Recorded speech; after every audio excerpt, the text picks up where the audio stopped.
sometimes exploring a spiritual path can take you away from your academics. Goldberg met a former Hare Krishna who took a road less traveled to become a student here at Hunter College. I'm Goldberg for Study with the Best. In the Sanskrit language, Bhakti means devotion. We're here at the Bhakti Center on the Lower East Side.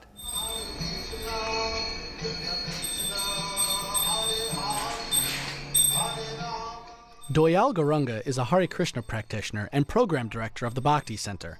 He's also an undergrad at Hunter College, but you'll find him listed in the registrar there under his legal name, David Barteloni.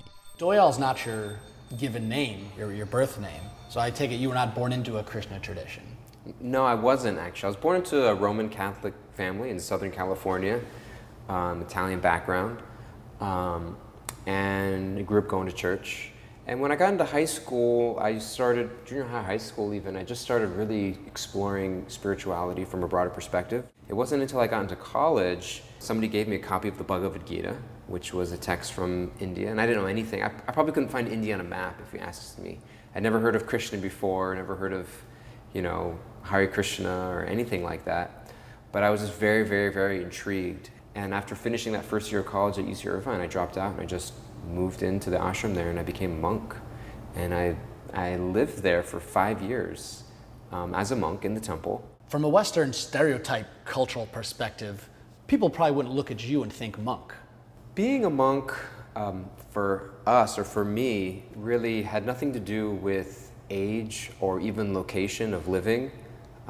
It meant more of a lifestyle, that dedicating oneself to spirituality in a very focused, concentrated way. So it meant sacrificing personal relationships to a degree, romantic relationships, for the purpose of just focusing on my own personal spiritual development. Growing up in a Western culture, most people don't have exposure to these Eastern sort of philosophies and faiths. Can you just talk broadly about what Krishna means?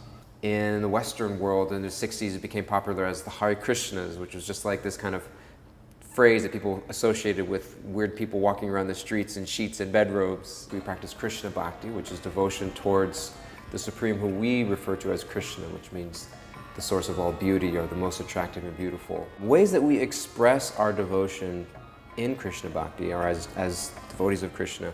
A large one is through kirtan, which is through prayer and meditation. Kirtan is the devotional singing of Krishna's name with music and in community. When you walk by Union Square and you see people chanting, they're doing kirtan. That's why the Bhakti Center is here, to take this very different, very seemingly foreign tradition and make it accessible for a Western audience, somebody that would never approach it because of the cultural barriers, but would have so much to benefit from if they just were able to experience. At age 32 now, after 10 years as a monk, Doyal decided he was ready for a new chapter. He is now married and studying social work at Hunter College, two things he never thought he'd be doing as an 18-year-old entering an ashram monastery.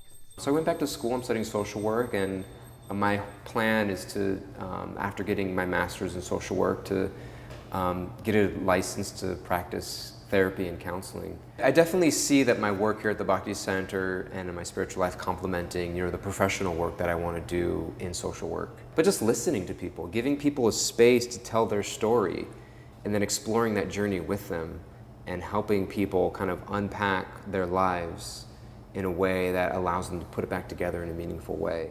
And that openness is a lot of what the Bhakti Center is all about. Community is the key. You don't need to be practicing or Hindu to be welcome to drop in and explore what the center has to offer, secularly or otherwise. Definitely anybody can come to any of our programs. There's no membership required or a declaration of faith to come to anything. And that's really what it's meant for. That you can come to a yoga class, you can come to a wisdom course, or you can come to our art gallery, and you can just appreciate it on whatever level is attractive to you. Because we believe that there's always a benefit of somebody coming and being in a spiritual atmosphere, being in a spiritual environment, being around spiritual people. Everybody's on their own path, and who am I or who are we to tell you, how to walk your path? All we can do is offer things that we found helpful in our life, that we feel are helpful for your life. I mean, we are a nonprofit organization. We're trying to serve society in some way.